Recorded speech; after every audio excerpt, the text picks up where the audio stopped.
Nous te rendons des actions de grâce pour tout ce que tu es et pour tout ce que tu as fait pour nous. Gloire et louange te soient rendues encore une fois, toi qui nous as donné l'occasion d'être là ce matin. Toi qui nous as donné l'opportunité d'écouter, Seigneur notre Dieu, ta parole et de venir te parler. Seigneur, tu nous accordes ce privilège, mon Dieu, mon roi, chaque fois, notre Père, notre Dieu, de nous accorder, c'est notre Dieu, cette grâce particulière. Merci, notre Père, notre Dieu, pour cet amour infini. Gloire à ton nom, toi l'Esprit de Dieu qui a commencé avec nous depuis vendredi, qui est encore avec nous ce matin pour terminer ce séminaire, que ta présence soit encore une fois réelle et palpable au milieu de nous. Gloire à ton nom, l'Éternel notre Dieu, toi qui as fait retirer les ténèbres, qui as laissé ta lumière éclater au milieu de nous, que ton nom soit glorifié. Merci pour toutes ces assurances que tu nous as données, Seigneur. Merci pour la détermination que tu as manifestée de pouvoir nous donner la victoire coûte que coûte. Que la gloire et l'honneur te soient rendus. Ce matin, nous refusons tout voyage de pensée, toute distraction, toute sorte d'envoûtement de la part de l'ennemi soit enduré les sens et fait au nom de Jésus. Que ton sang nous couvre, mon Dieu, mon roi. Que chacun de nous soit présent dans cette salle au nom de Jésus. Que personne ne puisse voyager en esprit, Seigneur, mais que nous soyons là puisque tu as quelque chose à nous communiquer. Et que notre vie ne sera plus la même dans le nom puissant de Jésus. Nous avons ainsi prié et les saints disent Amen. Amen. Amen. Amen. Que le Seigneur vous bénisse, vous pouvez vous asseoir. J'aimerais qu'on loue après. Alléluia. On va célébrer après. Le pasteur va nous préparer la louange après, comme ça. On va clôturer notre séminaire dans le chant d'allégresse, puisque la victoire est certaine. Amen. Alléluia. Amen. Nous allons nous tenir debout pour lire notre verset que nous avons, là où nous avons tiré notre titre, ou le thème de ce séminaire. Nous sommes toujours dans Deutéronome chapitre 28. Nous sommes en train de voir la détermination de notre Dieu, surtout aussi des paroles pures qui sortent de sa bouche. Comme il a dit, et sa parole ne rentre pas sans toutefois accomplir le dessein, sans toutefois arroser comme la pluie, produire des fruits avant de pouvoir retourner au Créateur. Le verset 7 et le verset 8 nous dit ceci. L'Éternel te donnera la victoire sur tes ennemis qui s'élèveront contre toi. Ils sortiront contre toi par un seul chemin et ils s'enfuiront devant toi par 7 chemins. L'Éternel ordonnera à la bénédiction d'être avec toi dans tes greniers et dans toutes tes entreprises. Il te bénira dans le pays que l'Éternel, ton Dieu, te donne. Parole du Seigneur. Amen. Vous pouvez vous asseoir. Merci beaucoup. Dans ce verset, chaque fois que nous la lisons, ces deux versets plutôt, il y a toujours quelque chose qui surgit. Il y a toujours quelque chose que l'Éternel communique. Il y a toujours quelque chose que l'Éternel interpelle. Dans tout cela, l'Éternel te donne. L'Éternel te donnera. L'Éternel t'a donné. Alléluia. Alors, quel que soit les combats que tu auras à faire face à partir de ce moment ici, après avoir été informé, après avoir été rassuré par notre Dieu que la victoire est certaine, alors Dieu le confirme, il dit, il te donnera la victoire sur tes ennemis, quel que soit leur nombre. Le nombre des ennemis ne compte pas devant Dieu. Si seulement ils sont identifiés comme étant ennemis, alors ils seront défiés puisque Dieu est de ton côté. Amen. Alléluia. Alors du coup, lorsque Dieu dit que non, il te donnera la victoire, alors n'aie pas peur de pouvoir aller en guerre. J'espère que je parle à quelqu'un. Alors il ne faut pas avoir peur de celui qui te fait peur. Il a dit à Jérémie, si tu trembles devant ces gens sur qui je t'envoie pour pouvoir parler, moi je te ferai trembler devant eux. Là, il était sévère. Alléluia. Alors il dit, toi, tu vas aller avec détermination. sachant que celui qui est derrière moi est le plus fort. Amen. Je suis en train de servir un Dieu tout-puissant. Alors, quelle que soit la façon ils vont venir, quel que soit tous ceux qui vont manigancer, moi je ne dois pas avoir peur d'eux. C'est comme ça que Dieu a dit aux enfants d'Israël, vous n'allez pas avoir peur. Allez-y seulement, présentez-vous. Moi je vais faire quelque chose. Et lorsque vous allez vous présenter, cela montre la confiance que vous avez en Dieu. Puisque vous êtes comme un kamikaze. Vous allez là, sans toutefois savoir, peut-être avec des doutes, mais tu te présentes, tu dis non, je viens au nom du Seigneur, comme David. Est-ce que vous comprenez quelque chose? David a dit, au nom du Seigneur, je viens. Je marche sur toi, au nom du Seigneur, j'avance. Et tout le monde regarde, et le petit prend le risque, et le petit, on regarde le petit comment il fait. Alors, on regarde le gaillard Goliath, il rigole, il dit, ah, ce petit-là vraiment, quelle audace il a. Amen. Amen. Mais il ne savait pas de quel rôle le petit était lavé. Il ne savait pas. Là, il était né. Donc, on l'a lavé, le gars ne savait pas. Il ne savait pas quelle puissance était derrière le petit. Il a vu un petit venir, il dit, mais toi, vraiment, je ne sais pas, comment je peux te qualifier? Puisque les grands gaillards qui sont parmi vous n'osent même pas ouvrir la bouche. Mais toi, tu viens défier le grand Goliath. Pourquoi? Puisqu'il avait un Dieu derrière. Dis Amen. Amen. Amen, chrétien. Amen. Alors nous avons commencé à identifier notre ennemi, comme nous avons dit, que la seule chose qu'il faut faire lorsqu'on va en guerre, on va combattre, il faut d'abord être capable d'identifier ton ennemi. Si tu l'identifies, tu seras maintenant capable de pouvoir te renseigner sur sa capacité de frappe. De quoi il est capable. Quelles sont les armes qu'il utilise. Si tu n'as pas toutes ces informations-là, alors tu vas en guerre comme ça, tu seras surpris sur le champ de bataille. Et tu vas revenir en train de pleurnicher. Peut-être tu perdras ta vie. Tu ne vas plus revenir, puisque tu es allé comme ça, sans toutefois savoir qui tu es en train de combattre. L'ennemi inconnu nous surprend toujours. Alléluia. L'ennemi non identifié nous surprend toujours, puisque tu ne sais pas comment il a été formé. Et nous avons dit que nous sommes en train de voir ensemble pendant ce séminaire que l'identification de notre ennemi, celui qui est toujours derrière la situation qui nous fait pleurer, c'est la personne qu'il faut identifier. Alléluia. Amen. Toi qui cherches la victoire, il faut savoir contre qui tu auras la victoire. La victoire contre qui? Pourquoi tu cherches la victoire? Est-ce que tu es en guerre? Tu es en train de combattre? Si tu ne combats pas, alors reste tranquille. Si tu sais qu'il y a un combat derrière, alors va pour la victoire. Et là, il faut identifier la personne qui est derrière, puisque l'apôtre Paul nous a dit bien que nous ne combattons pas contre la chair et le sang. Ce n'est pas la personne que je vois qui est en train de nuire à ma vie ou de me causer du tort. Il y a un esprit derrière qui l'anime et qui le pousse à pouvoir faire cela. Nous avons vu ça avec le diable lui-même en personne dans le jardin d'Éden, jaloux de l'homme et de la femme. Il est passé par le serpent pour communiquer la ruse. Alléluia. Et nous avons identifié notre premier ennemi sur le diable lui-même. Je ne vais pas revenir là-dessus. Vous pouvez voir les images sur YouTube, par la grâce de Dieu. Et nous avons passé directement, puisque nous avons beaucoup de choses à faire aujourd'hui, au deuxième point, la victoire sur le péché. Amen. Amen. Et là, on a commencé à lire ensemble dans Genèse chapitre 4, verset 1er au 7, là où Dieu était pour la première fois en train d'avertir un humain de ce qu'est le péché. C'est la première fois que le péché a été mentionné dans la Bible. Et qui est cette personne? C'est Caïn. Caïn était motivé par le désir, la convoitise, la jalousie, la haine contre son frère. Et lorsqu'il avait conçu ce pensée-là en lui, au ciel, il y a eu l'alerte. Un humain veut commettre l'irréparable. Alléluia. Alors chaque fois que tu médites mal de ton frère et de ta soeur, sache qu'au ciel, on sait déjà ce que tu es en train de faire. Ne pense pas que non, c'est passé inaperçu. Non, Dieu sait avant que tu poses là. Dieu est au courant avant que tu puisses passer à l'action. Il est déjà au courant.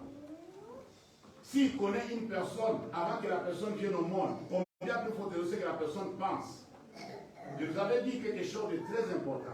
Vous ne devez jamais ignorer. En vous, il y a une partie de Dieu.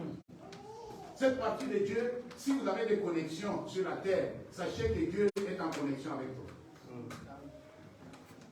À l'image de vos connexions, parfois vos connexions bèguent, mais la connexion de Dieu ne bègue jamais. C'est-à-dire, un humain, quel qu'il soit serviteur du diable, qu'il soit serviteur de Dieu, qu'il soit enfant de Dieu, qu'il soit païen, il a une partie de Dieu en lui. Dis Amen. Amen. Alors tout ce qu'il fait, ça sort sur l'écran au ciel. Vous avez compris les choses là? Amen. Alors tout ce que tu fais, ça sort sur l'écran au ciel. On est en train de voir tout, comme si on était avec toi. Pourquoi? Puisque dès le début, Dieu a communiqué, Dieu a pris une partie de lui, il l'a mis dans l'ordre. C'est pour qu'à la fin, que cette partie qui appartient à Dieu, cette entité de Dieu, cet esprit de Dieu puisse rentrer au Créateur. Après avoir fini le boulot, quand toi tu vas retourner à la poussière, l'esprit va rentrer sur le Créateur. Amen, chrétien. Alors, comme tu es un esprit, faites attention. Comme tu es un esprit, faites attention. Ne te fie pas à l'apparence. Ne pense pas que ce que tu vois, c'est vrai. Non. Parfois, ce que tu vois, ce n'est pas vrai. C'est ce que tu ne vois pas qui est vrai. Alléluia. Amen. Ta partie qu'on ne voit pas, c'est la vraie image. C'est l'image même que ton image même, c'est ça. C'est cette partie de toi qu'on ne voit pas. La vraie personne qu'on peut dire de toi, c'est cette personne qui est cachée. C'est pourquoi la Bible dit que Dieu ne se fie pas aux apparences. Il sait pourquoi il ne se fie pas aux apparences. Toi, tu peux voir une belle femme. Derrière cette belle femme, tu ne sais pas quel est le démon qui loge. Amen, chrétien. Amen. Tu peux voir un beau garçon, mais derrière ce beau garçon, tu ne sais pas quelle entité qui se cache derrière ce beau garçon. Amen, chrétien. Amen. Oui, tu peux voir un serviteur de Dieu, tu ne sais pas quel esprit qui l'anime. Il est en mission de qui? Il a envoyé en mission. Il a envoyé en mission. Il est en train de crier, ouais, venez, ouais, Jésus. Tout le monde peut dire Jésus. Hein. Jésus est tellement gentil ces derniers temps.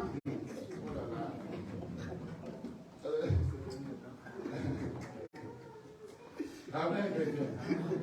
Alors du coup, Dieu était en train de dire à l'homme, le premier homme, que le péché était sur le point de passer à la vitesse supérieure. Il lui dit, Caïn, si tu agis bien, tu vas relever la tête. Amen. Si tu agis bien avec ceux qui sont autour de toi, tu vas garder ce sourire et tu vas leur montrer que je vous aime. Il ne faut pas jouer à l'hypocrisie. Alléluia. Si tu es en colère contre quelqu'un, montre-le, puisqu'au ciel, on sait déjà que tu es en colère. Alléluia. Amen. Si tu es content de la personne, montre à la personne, puisqu'au ciel, on sait que tu es content de la personne. Et tu aimes la personne. On sait déjà. Tu ne peux pas cacher. Tu peux le cacher, mais au ciel, tu ne peux pas cacher. C'est-à-dire, les choses qu'on fait entre nous, au ciel, c'est capital. Je vous dis la vérité. Alors, du coup, il dit, si tu agis mal, Caïn, le péché est couché à ta porte. À ta porte, le péché est couché. Mais le péché est couché à ta porte, toi, tu es dedans. Si tu ouvres la porte, le péché va rentrer. Mais, sache une chose, le péché, avec leur maître, ils sont tellement compliqués, ils sont tellement abusés. Le Seigneur a beaucoup plus de respect pour l'humain que le diable. Jésus dit, je suis à la porte et je frappe, si tu ouvres, je rentre. Mais ici, ce n'est pas le cas de la Bible. On dit que le péché est couché à la porte et ses désirs, ses désirs se filtrent dans ta maison pour te pousser à pouvoir commettre le péché. C'est ce qu'il a dit à Caïn. Ces désirs viennent vers toi, montent en toi, mais il est couché encore. Tu ne l'as pas encore commis, mais ces désirs déjà montent. Il n'attend même pas la permission. En quelque sorte, il n'a pas de respect des personnes. Il ne respecte. Alors, toi, faites une chose. Caïn domine. Alléluia. Domine sur le péché. Domine sur ses désirs du péché. Si tu veux avoir la victoire sur le péché, sois capable de dominer sur le désir du péché. Puisque si tu laisses le désir aller jusqu'à l'extrême, le péché sera consommé, que tu ne veuilles ou pas. Amen, chrétien. Quand la convoitise commence à monter, quand la haine commence à monter, quand la jalousie commence à se manifester, cherche un peu à freiner. Dieu t'a donné le pédale de frein pour freiner. C'est toujours à droite, c'est pas à gauche. Amen, chrétien. Amen, chrétien. Si tu ne connais pas l'emplacement, demandez au chauffeur, ils vont te dire, c'est à droite. Si tu vas à l'école de conduite, on va te dire que non, c'est ici, là. Ça, c'est vital. Amen. Ça, c'est vital. Parce que si tu roules et tu ne freines pas, tu vas faire des dégâts. Il faut toujours freiner. Autant de fois qu'il faut, avant que tu arrives bien. Et nous, les chrétiens, on ne freine pas. Oh, je n'arrivais pas. Comment tu n'es pas arrivé? Tu devrais arriver. Aucune tentation n'est au-dessus de tes forces et de tes capacités. Il suffit seulement de le vouloir. Amen. Il suffit seulement de le vouloir. Il faut seulement de craindre Dieu.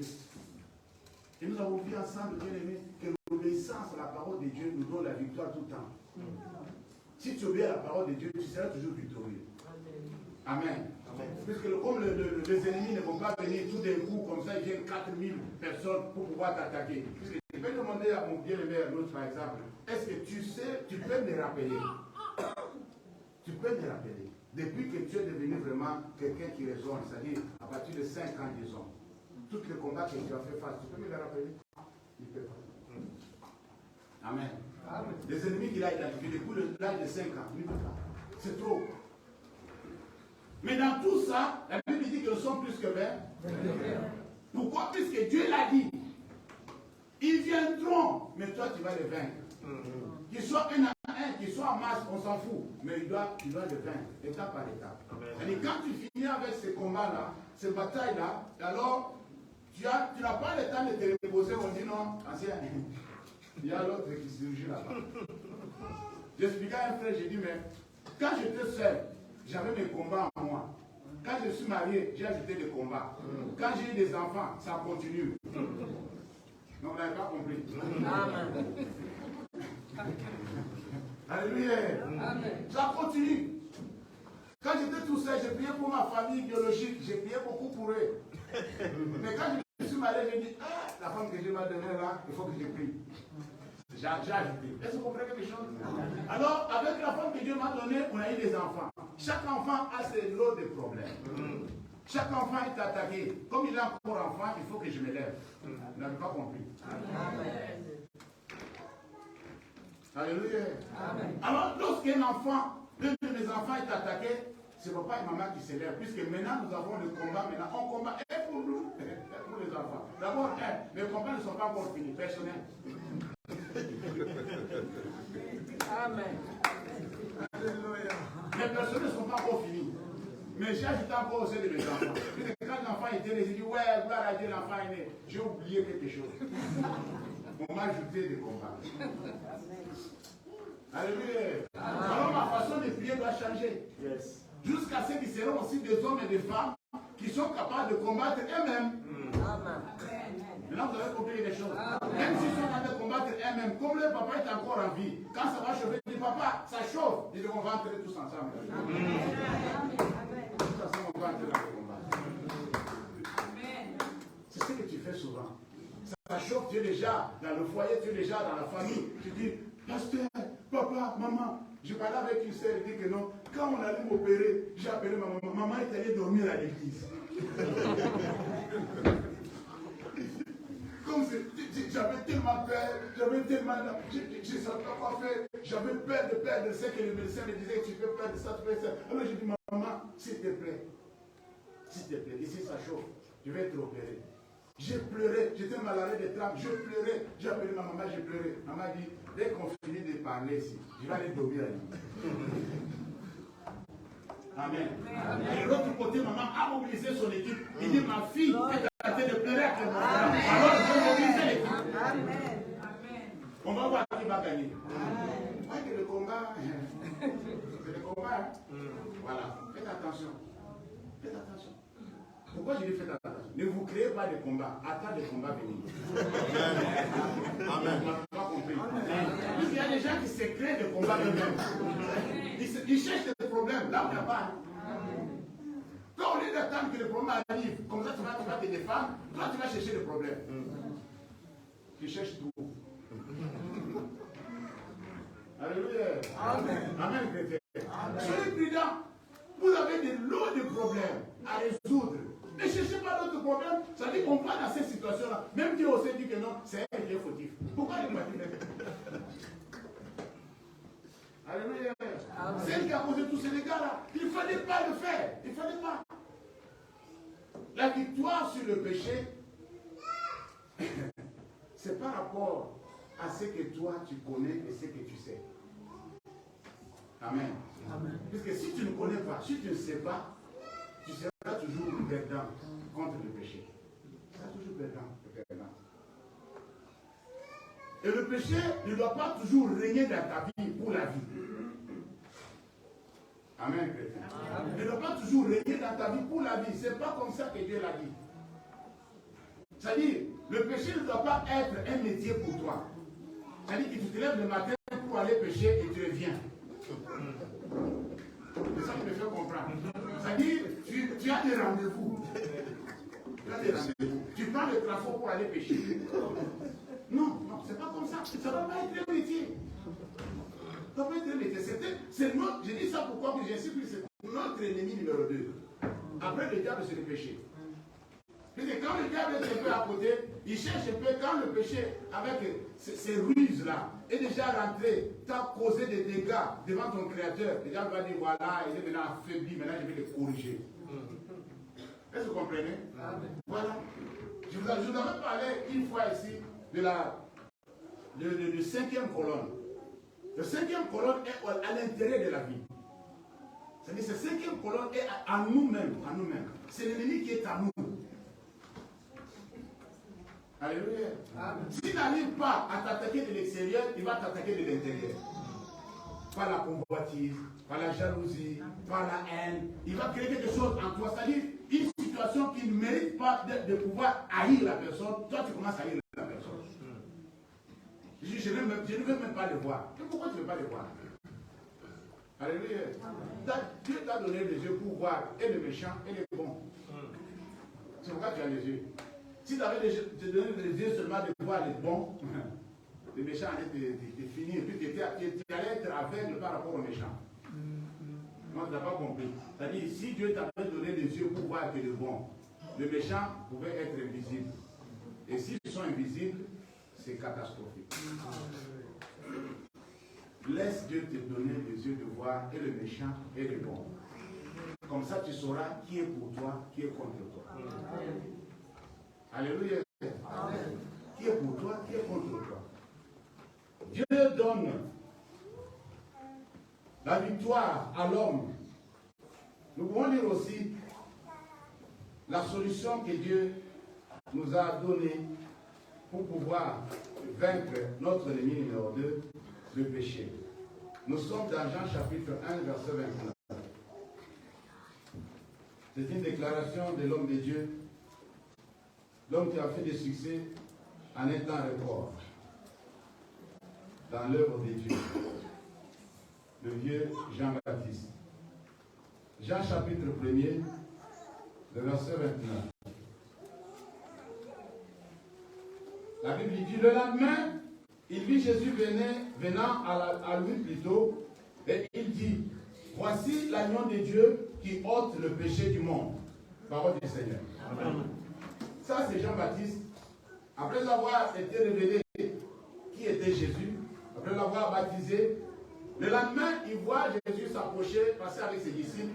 Il dit à ceux qui étaient avec lui, voici l'agneau de Dieu qui ôte le péché du monde. Ça, c'est beaucoup plus significatif chez les Juifs que nous. Amen. Je vais nous aider à comprendre. Parfois, vous ne comprenez pas ce que Jean voulait dire. Jean parlait quelque chose qui était beaucoup plus clair chez les Juifs. Dieu, avec son peuple, il avait instauré un système Il avait appris à son peuple que lorsqu'une personne veut que ce péché soit pardonné, il doit sacrifier un agneau. Alléluia. Il doit venir avec l'agneau. L'agneau sera immolé. On va égorger l'agneau, prendre le sang pour asperger sur le coupable et prendre le corps sacrifié sur l'autel. Est-ce que vous comprenez? Alors, cela était pour couvrir le péché. Ce n'était pas pour ôter le péché. C'était le type de Christ, l'agneau, que Dieu avait recommandé aux enfants d'Israël, aux Juifs. Alors, en attendant que lui-même puisse pourvoir l'agneau qui ôtera le péché du monde. Alléluia. Amen, chrétien. Alors, il devait comprendre ce langage des gens. Il dit, voici maintenant l'agneau de Dieu. Même pour Abraham, lorsqu'Abraham a voulu éliminer le fils, Dieu a dit non, moi c'est moi qui pourvois l'agneau. C'est pas toi. Il a donné le bélier à Abraham, il a dit sacrifie-moi ça. Mais Abraham ne sait pas si cet animal est sorti d'où. L'animal était bloqué dans le buisson. Et là, il est allé prendre avec tranquillité, il a laissé l'enfant à côté. Dieu a la solution pour toi, pour que tu gagnes sur le péché. C'est Dieu qui a la solution. Quand l'apôtre Paul dit que non, ce qui est bien, je le sais, mais n'habite pas à moi. Chaque fois que je veux faire le bien, c'est le mal qui tombe devant moi.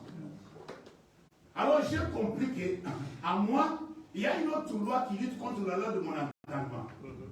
C'est-à-dire qu'il y a confusion, il y a du désordre à moi. Je voulais dire que non, oui, mais non sort.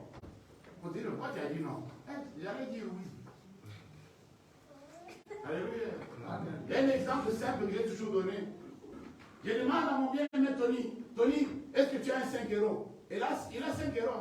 Il dit non. Après, il dit, pourquoi tu veux 5 €? Amen. C'est ton argent. Tu peux dire oui. Alors me poser la question. Mais tu as déjà menti pour dire non, je ne veux pas 5 €. Après, tu poses la question, tu veux faire quoi avec 5 €? Tu as déjà menti, hein? Au ciel, on a pointé. Menti! Mais ça dit, non, j'ai rigolé. Tu rigolais en mentant. Tu es en train de mentir en rigolant. Mais au ciel, on ne voit pas que c'était en rigolant. Puisque Dieu interdit de la présenter. Amen. Est-ce que vous avez compris les choses? Amen. Amen, chrétien. Amen. Alors, c'est ton argent. Si tu me dis que oui, j'ai 5 €. Et dit alors, pourquoi tu mets 5 €? Non, je voulais faire non, ça, j'ai un programme pour ça. Je ne te donne pas. Mais c'est même 5 €. Là, tu es clair. Tu as dit la vérité. Est-ce que tu comprends? Si tu peux ou ne pas me donner. Mais dis-moi seulement que tu as 5 €. Mais pourquoi dire que non? Puisque nous avons grandi dans ça. Dis, on a grandi dans ça.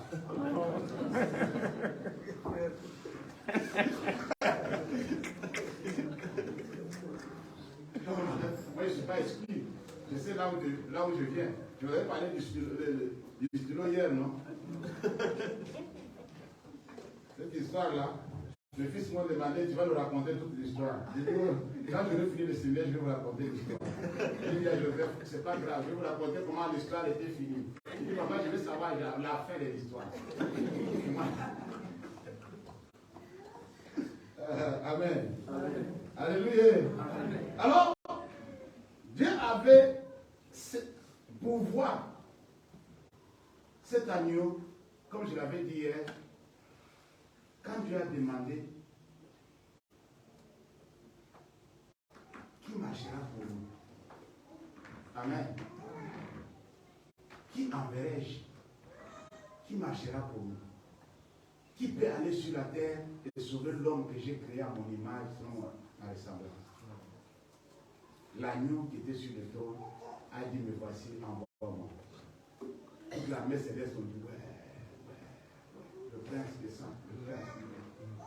Le roi lui-même descend, c'est pas possible, ça devient grave. Alléluia. Amen. Mais il savait comment défendre les intérêts de Dieu. Nous allons voir ça. C'est le gars qui a compris que Dieu, c'est un Dieu des œuvres achevées. Dieu ne peut pas commencer quelque chose et ne pas terminer cela. Si Dieu commence quelque chose, ce qu'il a planifié, il faut qu'il arrive à l'accomplir. Et comme il sait que Dieu avait engagé sa personnalité quand il a créé l'homme, ils avaient réuni Dieu le Père, Dieu le Fils, Dieu le Saint-Esprit. Il dit maintenant faisons l'homme à notre image. Tout ce qui est chez le Père doit se trouver dans l'homme. Tout ce qui est chez le Fils doit se trouver dans l'homme. Tout ce qui est chez l'Esprit doit se trouver dans l'homme. L'homme doit incarner tout ce que nous avons. Yes. Alors imaginez-vous, vous avez déposé votre trésor dans l'homme mortel. Et on demande qui marchera pour nous. Le roi dit, je vais descendre. Amen. Dieu ne perd jamais même l'iota de ce qu'il a dit. Quand Dieu dit que non, aucun de tes cheveux ne peut tomber sans que moi j'autorise.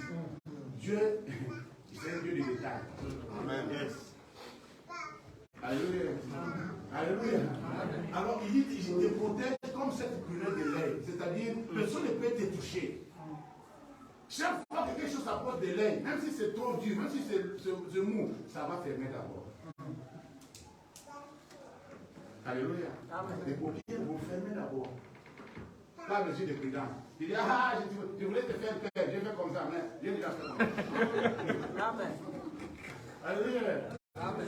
Tu fais comme ça, moi je fais comme ça, tu vois, j'ai guéri. Mais quand même, je me suis protégé. C'est comme ça que Dieu te protège. Alléluia. Amen.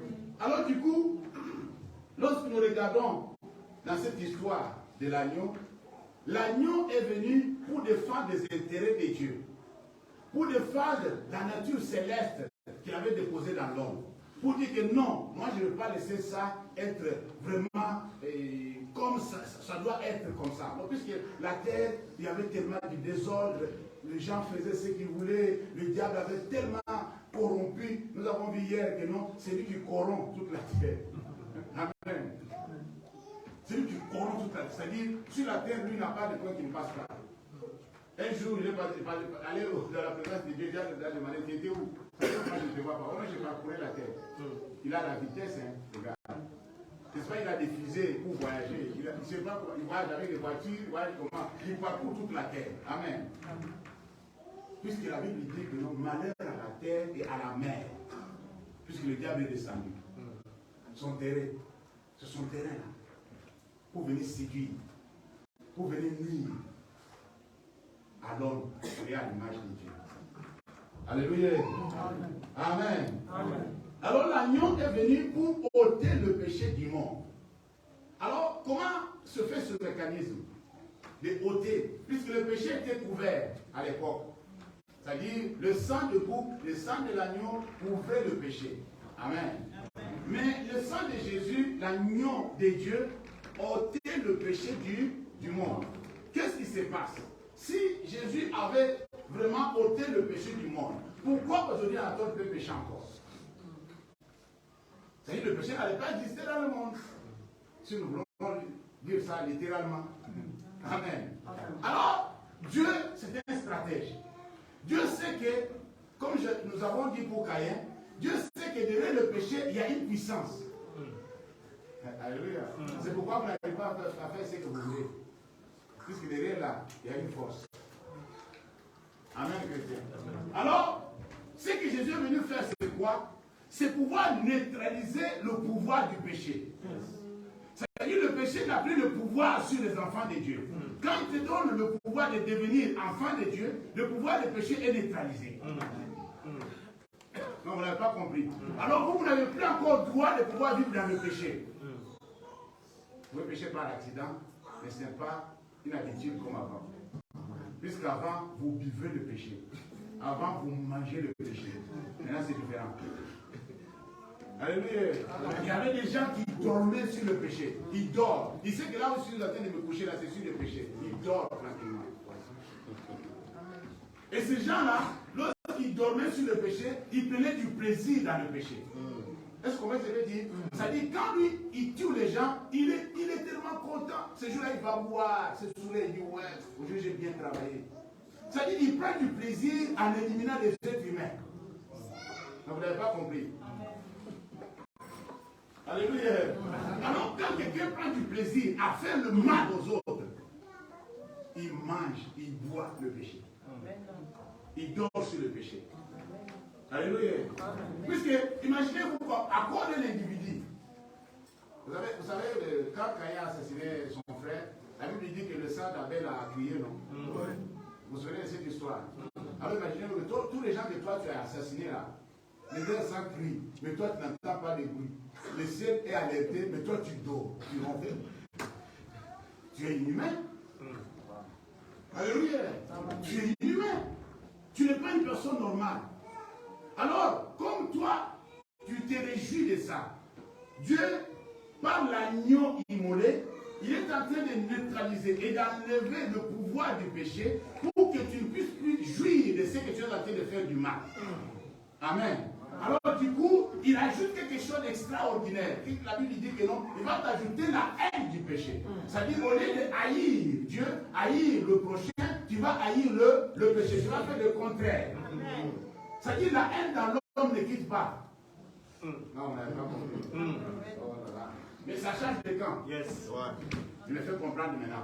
Alors, tu dois, Dieu t'autorise d'haïr, hein, mais le péché. Amen. Amen. Pas ton voisin. Alléluia. Amen. Il dit, il va te donner la haine du péché. C'est-à-dire, tu vas commencer à voir le péché, comme l'apôtre Paul dit que non, tout ce que j'ai trouvé bon, tout ce que j'ai connu, je pensais que c'était quelque chose de bien. J'ai vu ça comme de la boue. À cause de l'excellence de la connaissance de Dieu. Yes. C'est-à-dire, plus tu connais Jésus, plus Jésus se révèle à toi, tu vas commencer à regarder sur tes choses et dire, hey, moi j'étais dans ça. Oui, on était dans ça. Nous tous on était dans ça. Mais après on est sortis. Tu dis, mais comment une personne peut faire des choses comme ça? Il va te dire que tu étais dans ça. Alléluia. Mais comment tu es arrivé à ne plus être là? L'agneau de Dieu a ôté le péché. Alléluia. L'agneau de Dieu a ôté le péché. C'est-à-dire, toi tu as droit à la victoire contre le péché, puisque l'agneau a neutralisé le pouvoir du péché. Le péché ne peut pas venir chez toi et te convaincre facilement. C'est ça que je peux te comprendre. C'est-à-dire, on ne peut pas t'offrir le péché comme ça sur le plateau et tu bouffes. Non. Non. Entre nous. Tu peux quand même identifier, tu dis que non, là, c'est la risque du diable. Ça, le diable qui est en train de me faire tomber là. Là, je renonce à ça. Alléluia. Ça, je ne fais pas. Qui a droit? Tu es maintenant libre. Le Fils de l'homme nous a rendus libres. Tu as le libre choix. Tu peux dire oui ou tu peux dire non. Quand il faut dire oui, tu dis oui. Quand il faut dire non, tu dis non.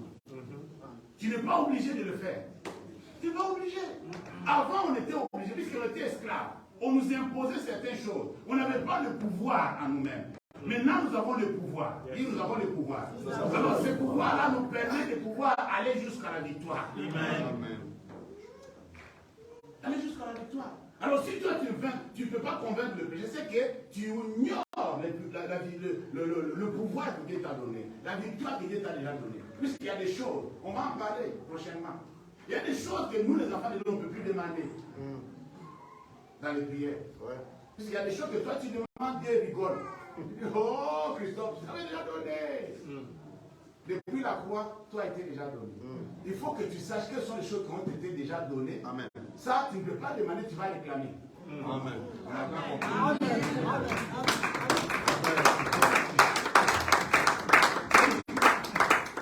Les choses qui étaient déjà à ta disposition, les choses que Dieu déjà a pourvues, les choses que Dieu déjà a mises en place afin que tu sois né, sachant que non, il va naître un jour et qu'il faut qu'il trouve ça. On doit seulement le réclamer, comme on réclame nos enfants. Donne-moi les bonbons, donne-moi les biscuits, papa, du pain. Amen. Alléluia.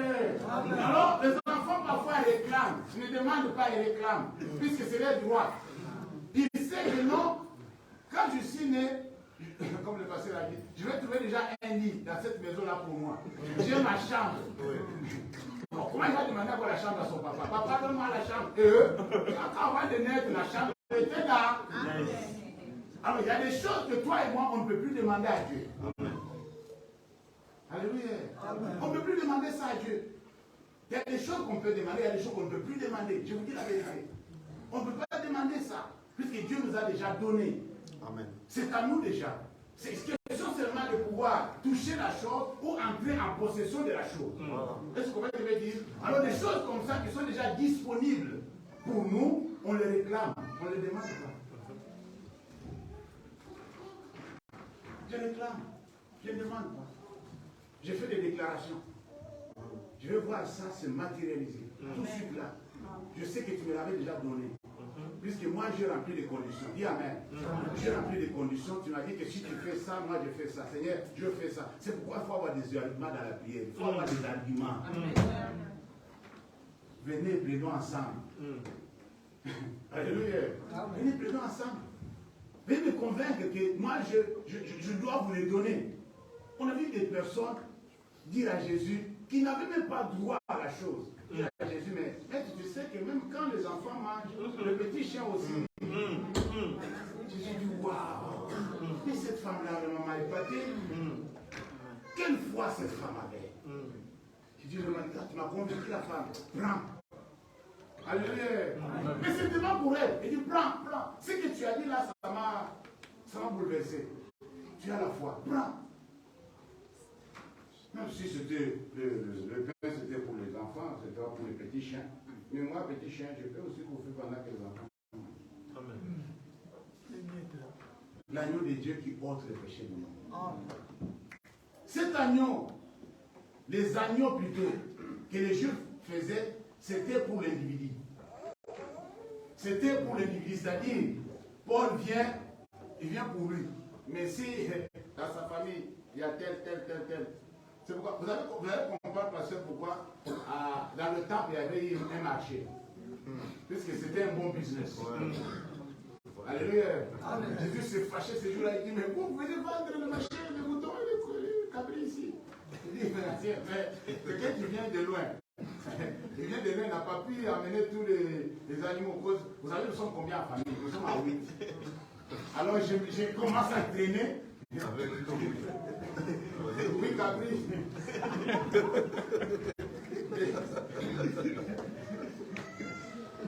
Imaginez-vous que c'est sur Paris qu'on va aller faire le sacrifice. Et moi, je viens de Clermont avec Louis Cabri, chemin faisant jusqu'à Paris. Elle dit non, maman, ne t'inquiète, on va avec les sous. Dès qu'on arrive à Paris, on achète sur place. Vous avez compris maintenant? Alors, je vais sacrifier pour moi, ça fait pour ma femme, ça fait pour mes 6 enfants. Est-ce que vous comprenez maintenant? Chacun pour chacun. Alléluia. Alors, c'est ça l'agneau des Juifs. Maintenant, Jean a changé de donne. Il dit maintenant, celui-ci, c'est l'agneau de Dieu qui ôte les péchés du monde. Alléluia. Là, on n'était pas concerné par l'autre agneau. On n'était pas concerné, on n'était pas dedans. Ce n'était pas notre Dieu d'abord. Ce n'était pas notre Dieu. On n'avait pas de Dieu dans le monde. C'était vrai. On bricolait avec nos statues, puisque mes parents avaient des statues, mes ancêtres avaient des statues qu'on adorait, on allait donner la nourriture. Le Dieu, on dit, ce soir vous allez tuer cochon. Alors, tue cochon pour offrir au Dieu. Les dieux là en vague, les dieux on dit. Les dieux, ils sont combien les dieux? Ça, je n'aime pas des langages comme ça.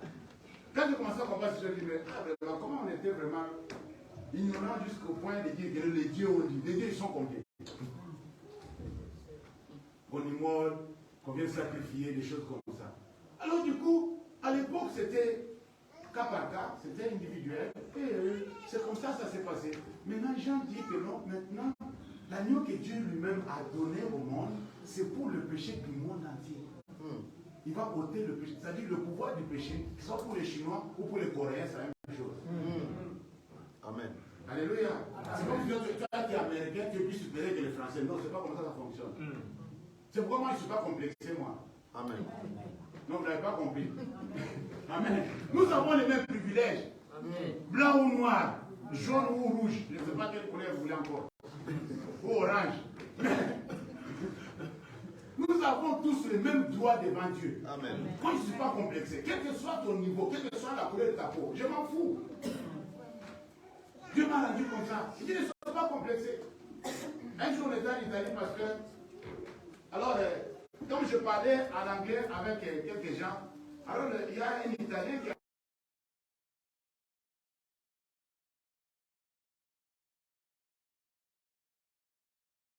sont plus supérieurs que les Noirs africains. Pour eux. Mais ça, c'est nous qui avons donné naissance aux Noirs américains. On n'a pas compris les choses. L'Italien blanc est complexé devant un Noir américain. Puisque ils savent qu'ils sont des grands stars. Ils parlent anglais comme s'ils respirent.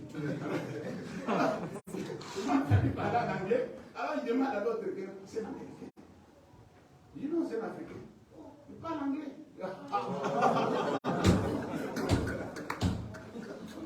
Chez nous aussi, les Anglais nous ont colonisés quand même. C'est pas possible. Romains chapitre 12, verset 1er. Romains chapitre 12, verset 1er. Que vous connaissez tous. La Bible dit ceci. Je vous exhorte donc, frères, par les compassions de Dieu, à offrir vos corps comme un sacrifice vivant, saint, agréable à Dieu, ce qui sera de votre part un culte raisonnable. On laisse d'abord le verset 2. Alléluia. Si tu veux vaincre le péché, tu dois faire l'échange avec Dieu. Amen. C'est ça le point culminant. Dieu a offert l'agneau. Alléluia. Amen. Dieu a sacrifié. Vous savez, il y a quelque chose d'extraordinaire dans tout ça.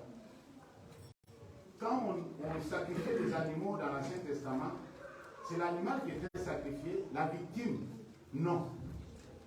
Écoutez-moi très bien. La victime n'était pas sacrifiée. La victime était seulement couverte par le sang de l'agneau pour ce péché, pour que les péchés soient pardonnés. Et il y avait un peu deux poids, deux mesures. On arrive dans le Nouveau Testament, Dieu dit quelque chose d'extraordinaire. Voici l'agneau de Dieu qui ôte le péché du monde. Dieu a donné l'agneau qui sera sacrifié pour ôter les péchés du monde. Maintenant, le coupable, quelle est sa part de responsabilité?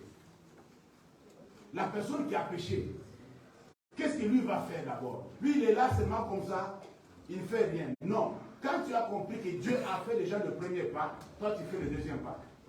Qu'est-ce qui se passe? Maintenant, il nous dit ici que non, nous aussi, pour maintenant vaincre, pour que nous puissions avoir que le pouvoir du péché ne puisse pas s'exercer totalement en nous, toi maintenant tu dois sacrifier ton corps à Dieu comme un sacrifice vivant. Amen. Pas comme un sacrifice déjà égorgé. Donc, vous n'avez pas compris. C'est-à-dire, étant vivant, tu sens comme Jésus. Jésus est allé à la croix, n'était pas mort. Amen. Amen. Est-ce que quand Christ est allé à la croix, il est déjà mort? Non. Mais comment toi tu dois mourir avant d'aller à la croix? Amen. Non, c'est ça te faciliter la tâche. Amen. Amen. Ça, c'est comme si tu es l'euthanasie ou l'euthanasie. On t'a aidé à mourir. Non, on ne va pas t'aider à mourir. Alléluia. Alors il dit que toi et moi, nous allons présenter notre corps. Il n'a pas dit l'âme. C'est différent. Le corps que toi tu sers là, le corps qui te demande plus là, tu dois le sacrifier à Dieu. Mais ce corps-là doit être en vie. Pas après ta mort. Si c'est après ta mort, tu vas en enfer. Donc tu n'as pas compris. C'est-à-dire, dès maintenant là, prends ton corps, tu sacrifies ça à Dieu. Comme un sacrifice vivant, pas mort. C'est-à-dire, tu vas. Vous savez, nous entretenons beaucoup plus notre corps. On le respecte trop plus que Dieu. C'est un défaut de notre part. Faisons l'inverse. Amen. Comment ça importuner un peu ton corps? Il te demande la boisson, tu lui arrête-toi. Ferme ta bouche. Amen. Tu peux la fermer un peu. Alléluia. Il t'envoie, non, sors avec cette femme-là, tu dis, tu es malade. Arrête un peu ce que tu me dis là. Je ne veux pas te donner ça. Amen. Donne-moi la cigarette, tu dis, toi-même va chercher la cigarette. C'est quoi ça? Je te donne la cigarette. Après, quand la maladie va venir, moi, je vais encore souffrir encore. Je ne te donne pas la cigarette. Il faut dire le pain non à ton corps. À des besoins qui surgissent en toi, qui sont inutiles, ça ne sert à rien. Alléluia. Alors, on dit ici que non, la nature adamique va avec toi jusqu'à un certain âge. À cet âge-là, on te parle de Jésus et tu l'acceptes comme Seigneur et Sauveur. Comme ceux qui l'ont reçu ont reçu le pouvoir de devenir enfant de Dieu. Du coup, tu deviens enfant de Dieu. Quand tu es devenu maintenant enfant de Dieu, alors on te dit, ancien, c'est pas fini. Tu dois offrir ton corps à Dieu comme un sacrifice. Dieu a donné son fils. Toi, tu donnes ton corps. Ton corps qui te servait pour le diable là. Maintenant, tu vas servir ça pour Dieu. Amen. Amène ton corps sur l'autel des sacrifices. Amène ton corps sur l'autel des sacrifices. Pourquoi tu retiens ça? Pourquoi tu gardes ça? Et tu sais bien que aussi longtemps que tu restes dans ces conditions-là, tu seras toujours perdant ou perdant. Tu ne vas jamais avoir la victoire. Tu le sais bien. Tu le sais bien. Tu veux satisfaire ton corps, mais tu ne sauras jamais goûter la victoire. Amen. Tu vas toujours courir et chaque fois c'est une autre qui gagne. Toi, tu dis, quand même j'ai participé. Tu as participé, est-ce que tu as gagné? Alléluia. Moi je n'ai pas participé s'il ne veut pas gagner. Vaut mieux dire le forfait. Je dis je ne parle pas. Oh non, c'est juste pour participer. Non, moi si je participe, c'est pour gagner. Alléluia. Sois déterminé dans la vie. Un vainqueur doit avoir dans ses pensées là, le pensée